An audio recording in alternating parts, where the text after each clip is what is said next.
Olá pessoal, tudo bem? Na aula de hoje a gente vai dar início começando pelo R, certo? Então, na aula anterior a gente falou que queria dar alguns tópicos das aulas, né, no R. Só que o que vai acontecer? A parte de análise de resíduo eu vou fazer agora aqui com vocês, certo? Eu vou simular aqui uns dados e vou fazer um modelo para dar o problema lá que vai dar e resolver o problema com transformação. Mais na frente eu vou passar o trabalho, aí nesse trabalho eu vou passar outra abordagem lá que a gente utiliza com aquele mudando a dimensão dos dados, né? Que foi o primeiro tópico da aula anterior, né?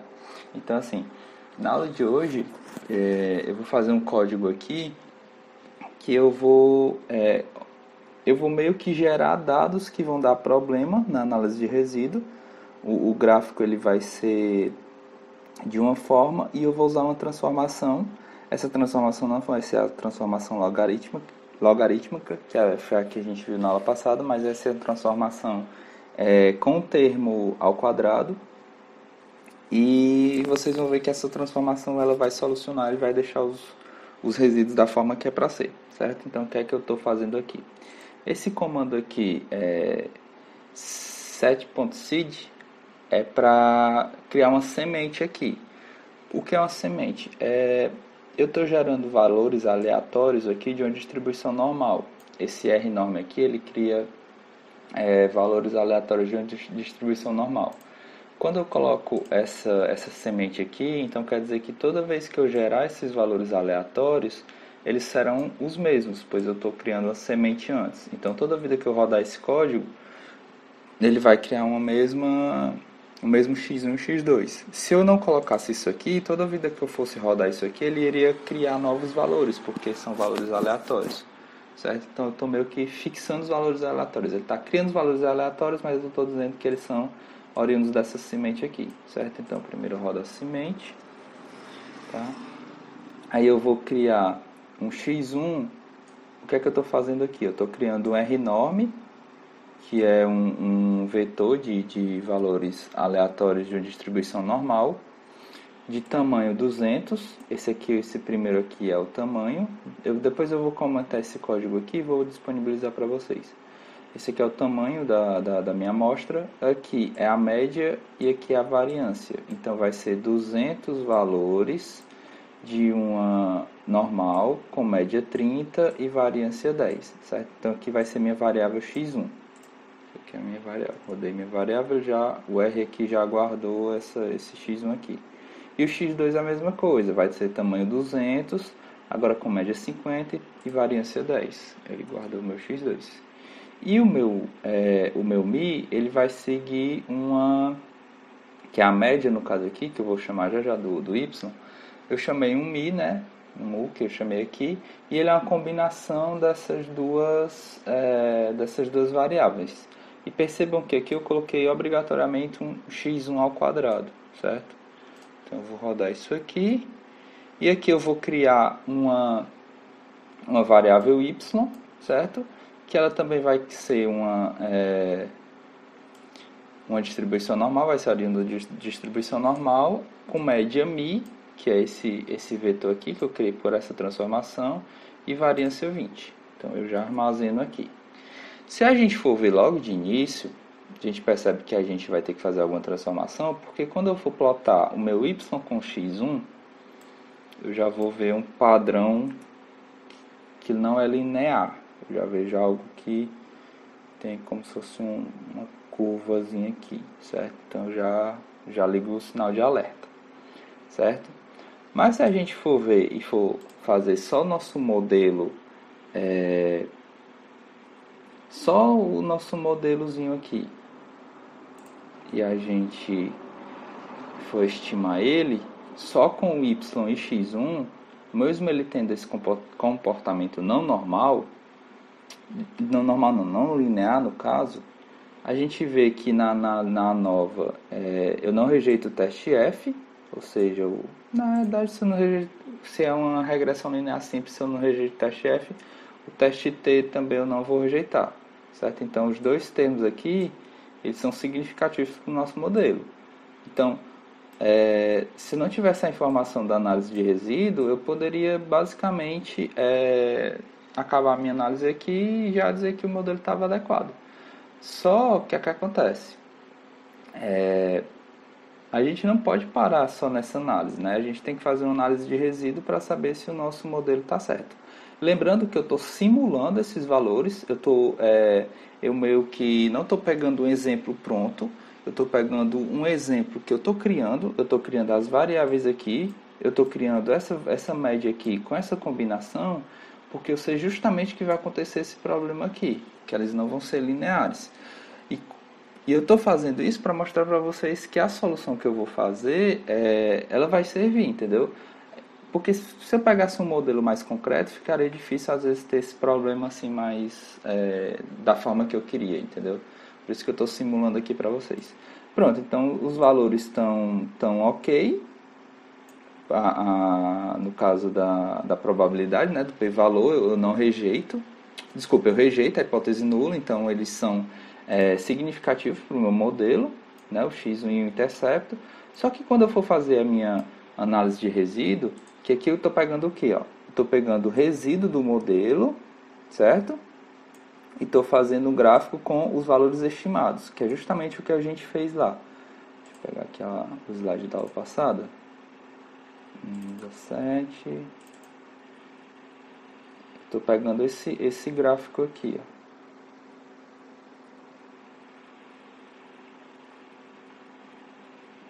Pronto, estou pegando esse gráfico aqui, ó, resíduo com o valor predito, certo?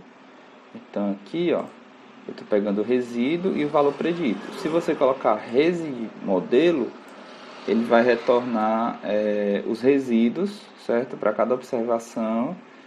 E fita de modelo, essa função, ele vai retornar os valores estimados, certo? Então, quando eu fizer isso aqui, é para esse modelo aqui, ó, que eu gerei aqui. Esse modelo só com o y sendo explicado pela variável x1. Quando eu fizer isso aqui, opa, tem problema. O que é que eu disse que era o ideal? É que o nosso resíduo versus valor predito ficasse dessa forma aqui, certo? Mas ele está mais ou menos numa forma parabólica, né? Nesse caso aqui. Pronto, aqui. Pronto, ele ficou dessa forma aqui, né? Resíduo e valor predito. Dessa forma aqui, resíduo e valor predito. Certo? Então a gente já viu que tem algum problema aí. Depois, agora eu vou gerar. Não vou colocar a solução para esse aqui, porque o meu interesse era estimar com os dois, com a variável x1 e a variável x2. É o que eu vou fazer aqui. Eu chamei de mod, né? Então aqui é um mod que a minha variável resposta é o y e a variável independente é o x1 e o x2, certo? E aqui eu já percebo que aqui o x2 ele não significativo para o meu modelo, mas eu vou continuar com ele. E a gente vai perceber aqui, com esses 4 valores aqui, que a gente tem um problema. Tanto aqui, né, ó, os fitteds, eles vão ser, não vão ter aquele formato aleatório que eu tô, nem o nosso normal qqplot, que é esse segundo gráfico aqui, que ele não é retilíneo, certo? Ele tem um padrão aqui que não ele não segue uma reta, ele tem algum, sei lá, faz aqui meio que fica constante aqui, certo? Aí o que é que eu vou fazer? Eu vou criar um modelo 2, certo? E nesse modelo 2, eu vou adicionar um termo ao quadrado, que no caso aqui vai ser o x1 ao quadrado, certo? Eu estou continuando esse modelo x1 aqui, certo? Desculpa, eu estou continuando esse mod aqui, né? Que eu tenho só x1 e x2. E nesse caso aqui, como eu vi que tem algum problema com termos ao quadrado, porque ele faz um formato parabólico, eu vou adicionar um termo ao quadrado. Nesse caso aqui eu adicionei só o x1 ao quadrado, certo? E para eu adicionar esse termo ao quadrado, eu coloco mais, né? E eu coloco essa letra i, e dentro do parêntese eu coloco x1 ao quadrado, para o R reconhecer que eu estou adicionando um termo ao quadrado. Tá? Então a gente faz isso e dá um summary no modelo 2, e a gente percebe que nesse caso aqui, ó, todas as variáveis vão ser significativas. Até a variável x2, que não estava dando significativa nesse modelo aqui, que eu só estava colocando os termos lineares, ela já ficou normalizada. Desculpa, ela já ficou significativa. Certo? O termo ao quadrado e o termo só o x2, todos deram significativos, né? Beleza. Só que a gente viu também aqui que também não adianta ele ser significativo, né? A gente tem que fazer os valores preditos, certo? O valor predito versus o valor predito com o resíduo. Aqui eu também criei o modelo 3, que eu não estou adicionando a variável x1, tá? Eu estou só adicionando a variável x2 e o termo x1 ao quadrado, que é o modelo 3, e aqui o intercepto dele não deu significativo, certo? O R2 aqui deu 0,99, o R2 ajustado deu 0,98. Percebam que esse modelo aqui, ó, R2 ajustado, já foi melhor. Então, teoricamente, esse modelo aqui, ele explica as variáveis melhor do que esse modelo aqui. Até porque aqui o intercepto não deu significativo. Tá? Essa outra forma de comparar os modelos, né? Aqui eu tirei a variável x1 isolada, e aqui eu deixei x2 mais x1 ao quadrado, né? Então esse mod 2 aqui, ele está meio que servindo melhor para esses dados do que esse mod 3 aqui. Então quando a gente fez só esse modelo com x1 e x2, a gente percebeu aqui que a nossa análise de resíduo não foi, digamos, bem aceita, né? E esses dois novos modelos, que é com os termos ao quadrado, quando a gente vai fazer nossa análise de resíduo, a gente percebe que essa solução é meio que resolvida. A gente percebe, aqui é porque fica poucos dados aqui, mas a gente percebe que na parte que, se a gente pegar dessa parte aqui para cá, a gente percebe uma aleatoriedade aqui, ó. Certo? Não sei se vocês percebem essa aleatoriedade. Por mais que tenha poucos... Isso aqui está acontecendo porque tem poucos dados com esse termo aqui, essa medida. Mas se a gente fizer um recorte aqui, do menos 1500 para a direita, a gente percebe que tem uma aleatoriedade, não tem nenhuma tendência, como crescente ou como alguma coisa do tipo de parábola. Aqui também com x2, ó, resíduo com a variável x2, resíduo com a variável x1. É a mesma coisa com o modelo 3. A gente também percebe que ele tem uma aleatoriedade. Não tem nenhuma tendência aqui dos dados. Então esse problema na análise de resíduo está solucionado. E também só para finalizar o QQ-plot, que a gente espera. A gente espera que isso aí tenha algo mais retilíneo, certo? Isso aqui para os dois modelos, ó. Percebam que ele fica meio que uma reta que se aproxima bem desse aqui, ó, certo?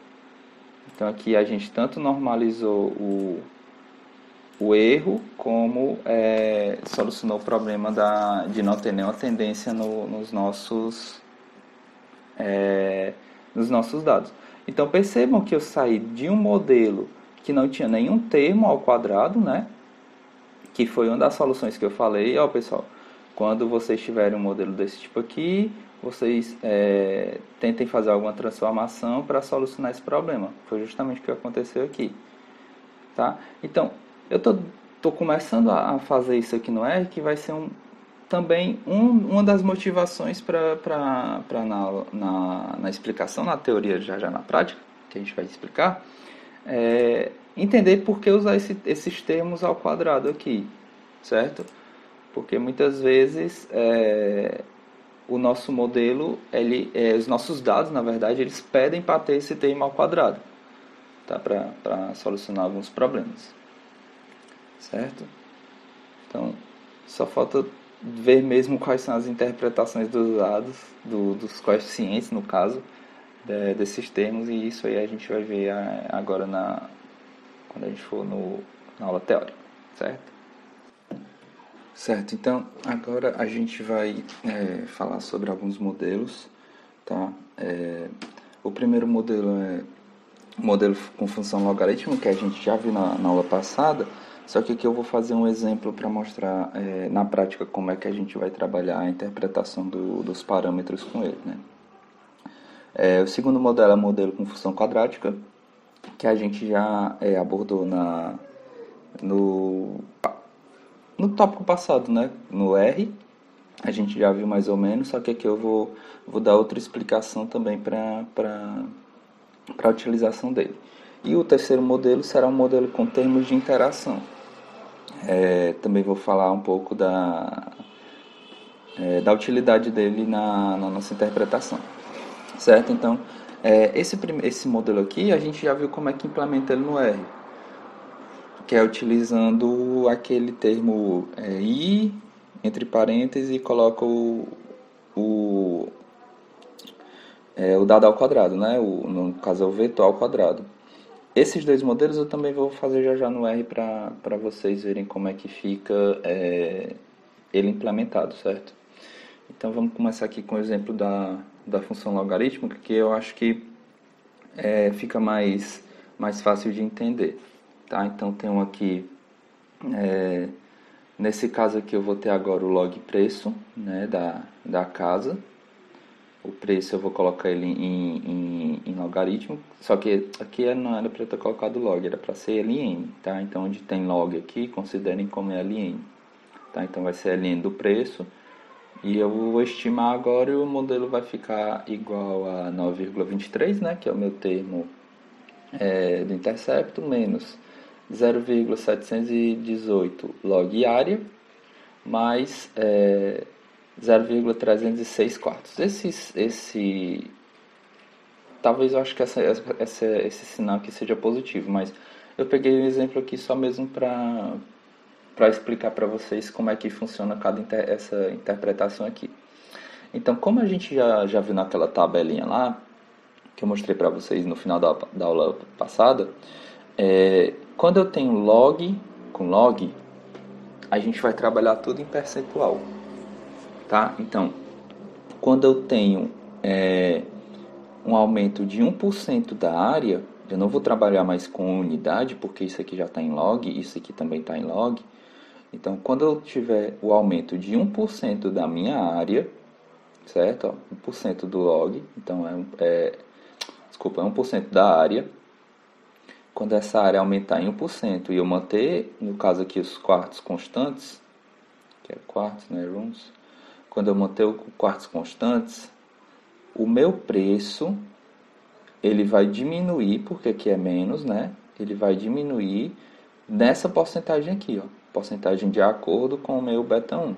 Então, quando eu aumentar a área em 1%, o preço irá cair, porque é negativo, em 0,718%. Certo? Logicamente que tem que manter os uns quartos fixos, certo? E aqui, isso aqui foi porque eu utilizei log e log. Se eu utilizar aqui log nível, que é nesse caso aqui, tá? Como é que vai ficar a interpretação? No caso aqui eu vou aumentar os quartos em uma unidade, porque aqui está nível e aqui está log. Então, aqui eu vou aumentar em unidade, tá? E quando eu aumentar os quartos em unidade, o preço da casa irá aumentar em 100 vezes isso aqui por cento. Então fica, quando eu aumentar o número de quartos em unidade, certo? o preço vai aumentar em aproximadamente 0,306, né, que é esse coeficiente aqui, que está associado a quartos, vezes 100, que isso aí vai dar 30,6%, tá? Mantendo a área fixa, que é menor que mais área. Estou utilizando área. Tá? Então percebam que o que? Quando é log, todos são porcentagem. Quando é log nível, eu vou aumentar o nível em unidade e o log vai variar em porcentagem. Tá? Então eu posso cobrar, por exemplo, um modelo dessa forma aqui, com mais alguma coisa aqui e tal, e vocês vão ter que dizer o que é que vai acontecer, mas vocês têm que tomar cuidado agora nessas novas interpretações. Não é só aumentar uma unidade na área e o preço vai diminuir em 0,718, não.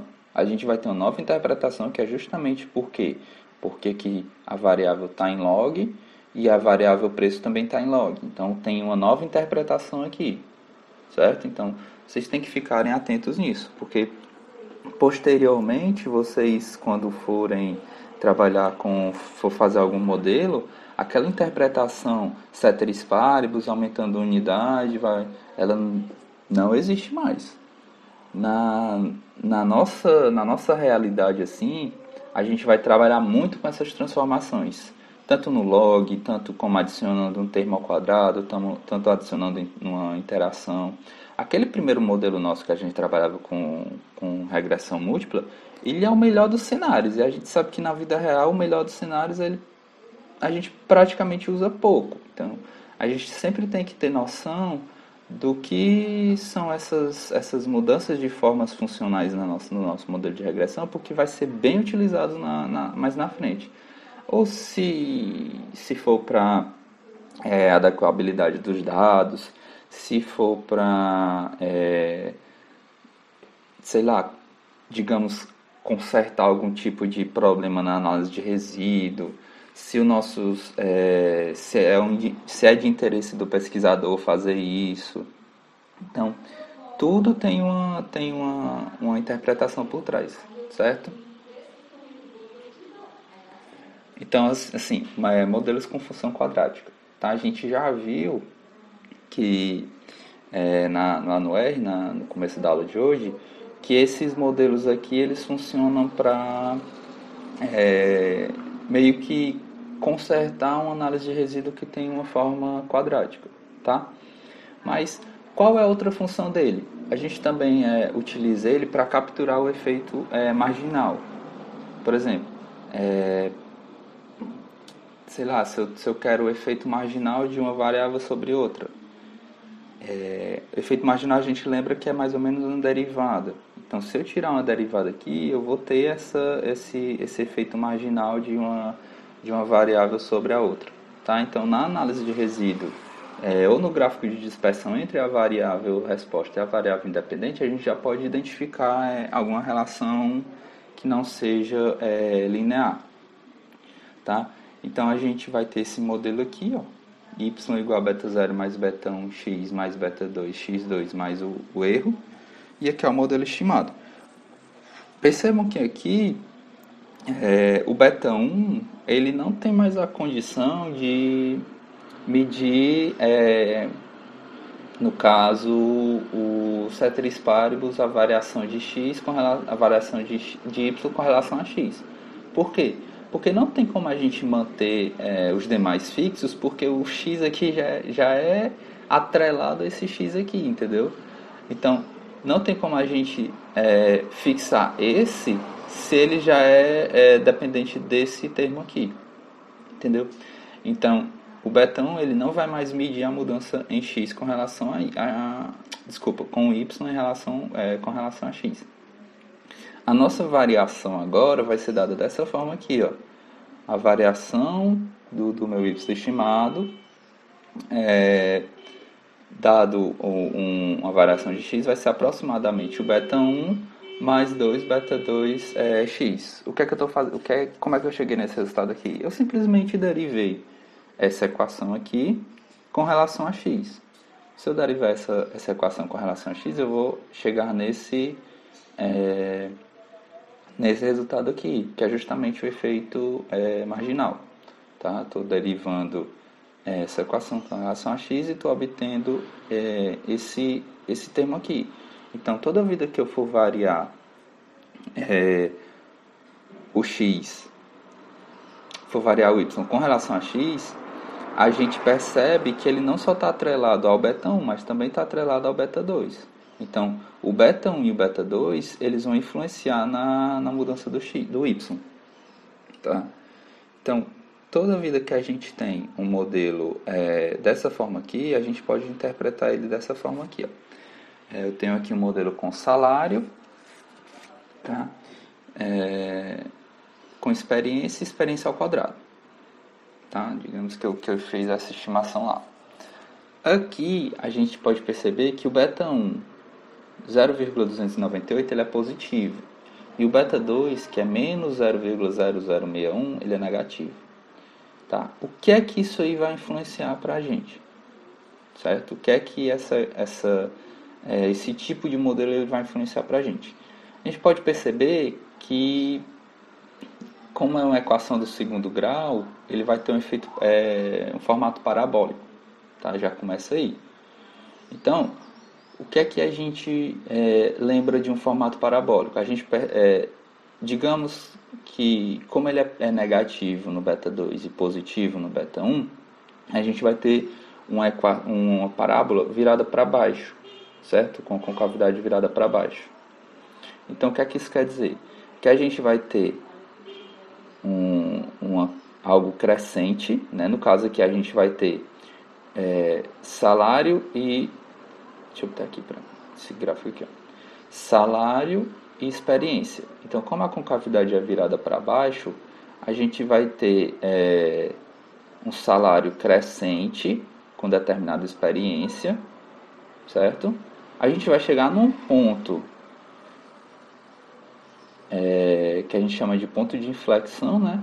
Que a partir desse ponto, o salário vai cair quando você aumenta a experiência. Então, muitas vezes a gente tem interesse de saber qual é esse ponto aqui. Tá? Para muitas interpretações, a gente tem interesse de saber qual é esse ponto aqui. Como é que a gente descobre esse ponto? A gente vai pegar esse nosso termo aqui e vai igualar a zero. Tá? Nesse caso aqui, vai dar... O beta 1 é 0,298, né? Dividido por 2 vezes 0,061. Percebam que aqui eu não estou colocando negativo nesse termo aqui. É só o termo em módulo, como tem aqui. Certo? É só o termo em módulo. Então, fica 0,10. Isso aqui vai dar 24,4. Tá? O que é que isso quer dizer? Que até 24,4 anos de experiência, experiência ele vai ter um efeito positivo sobre o salário, certo? A gente vai ter um efeito positivo aqui. A partir desse ponto, ele vai ter um efeito negativo, tá? Então, quanto maior a experiência, menor vai ser o salário a partir desse ponto. Beleza? Então, isso aqui é uma das formas de se interpretar modelos de regressão quando a gente tem função quadrática. Tá? O primeiro a gente já viu, que é justamente para... aquele primeiro é algo mais para solucionar um problema. A gente tem um modelo que a gente viu que deu problema na análise de resíduo e a gente precisa fazer alguma transformação. Mas a gente também pode, não necessariamente, ter um problema na análise de resíduo para utilizar os dados com função quadrática. A gente quer simplesmente calcular algum efeito, quer calcular alguma relação marginal entre a variável resposta e a variável independente. Então, a gente adiciona um termo ao quadrado e vê como é que ele se comporta no nosso modelo. Tá? Então, aqui é o gráfico, né? Isso aqui eu tirei a foto do livro, essa foto aqui tem no livro. Então, o ponto 24,4, então ele vai ser crescente, chegou num ponto aqui, ele é decrescente, certo? Depois eu vou botar uma questão que vai ser o sentido inverso. A concavidade vai estar voltada para cima. mas eu deixo mais numa lista de exercício para frente, certo? Então, com termos de interação, modelos com termos de interação. Então, agora aqui a gente não está mais interessado no efeito parcial de, digamos assim, uma variável só com ela mesma, como era no modelo com interação ao quadrado. A gente quer saber agora, quando a gente tem modelos com termos de interação, é saber a relação de uma variável explicativa, tá? Depende da magnitude de outra variável explicativa. Tá? A gente vai meio que atrelar duas variáveis explicativas para ver o efeito parcial sobre a variável dependente. Então a gente tem aqui, de novo, o preço da casa com relação à área, o número de quartos. Aí esse termo aqui é o que? É a área, né? A área construída vezes o número de quartos, mais o número de banheiros. Qual vai ser o efeito agora do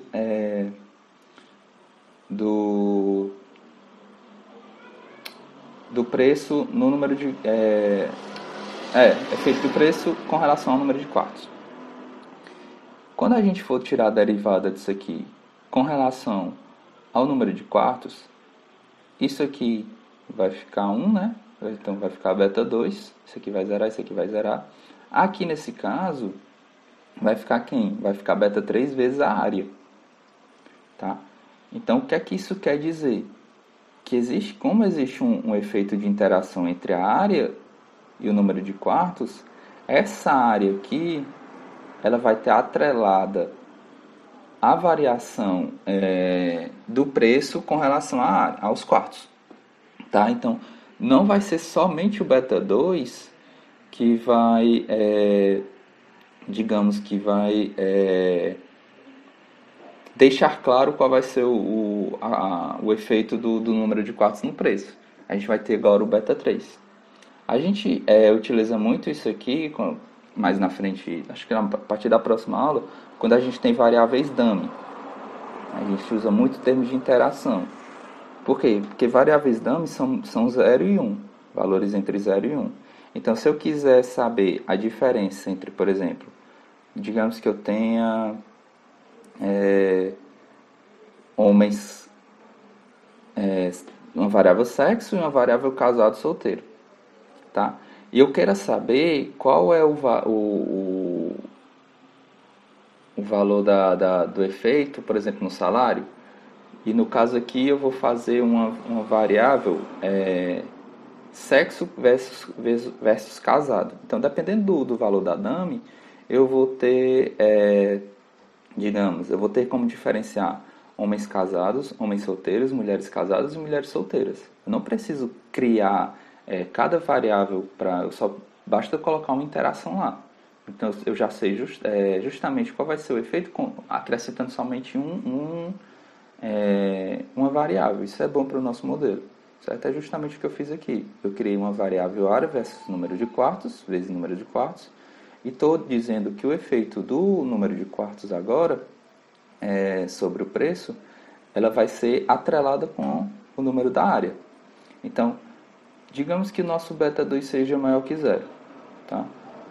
E se nosso beta 3 ele também for maior que 0, o que é que isso quer dizer? Quer dizer que o aumento de 1/4, certo? Se eu aumentar aqui 1/4, quando eu for construir a casa com áreas maiores, esse preço vai tender a ser maior. Repetindo, se eu tenho um beta 2 positivo e eu aumento o número de quartos, certo? Em uma unidade ou duas, sei lá, o preço ele vai ter um efeito maior quando eu estiver construindo casas maiores, porque isso aqui vai ser maior, essa área aqui no caso aqui vai ser algo fixo. Então, quando eu tiver áreas maiores, quanto maior for a área, maior vai ser o preço, certo? Eu vou mostrar isso aqui no no R para vocês como é que eu vou implementar esses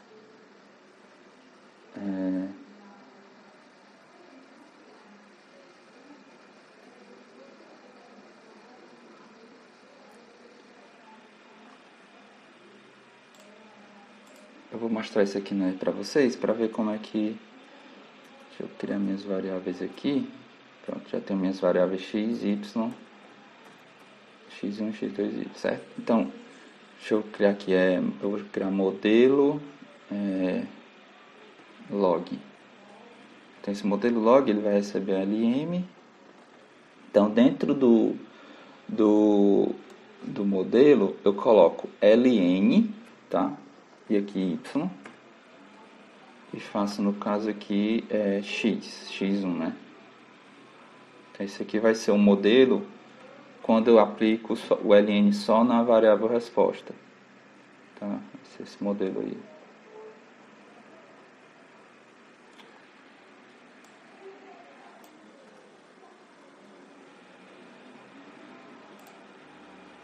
Então, eu vou mostrar agora aqui para vocês como é que eu faço um modelo a gente já... Vou mostrar os três aqui na realidade. Então, eu rodei aqui minhas três variáveis, né? Y, x1 e x2. O modelo com a função logarítmica, eu vou colocar modelo log. Ele vai receber o lm. Aí aqui dentro eu coloco log, função log, né, de y e x1. Então estou fazendo só um modelo com log na variável resposta e a variável x1 é nível. Então esse modelo aqui, se eu rodar,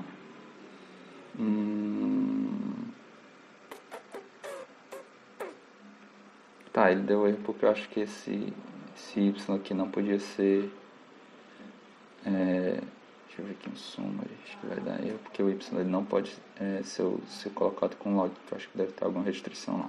Deixa eu ver aqui, summary, modelo, log, vai dar, deixa eu colocar o log só no x1. Já rodou, deu certo. Pronto, quando eu coloco o log só no x1 deu certo. Então essa interpretação aqui vai dar... Percebam que todos os dois foi... Deixa eu fazer aqui.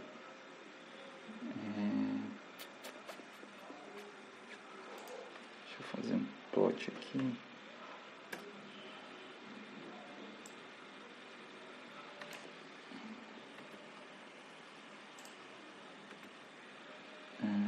Modelo log.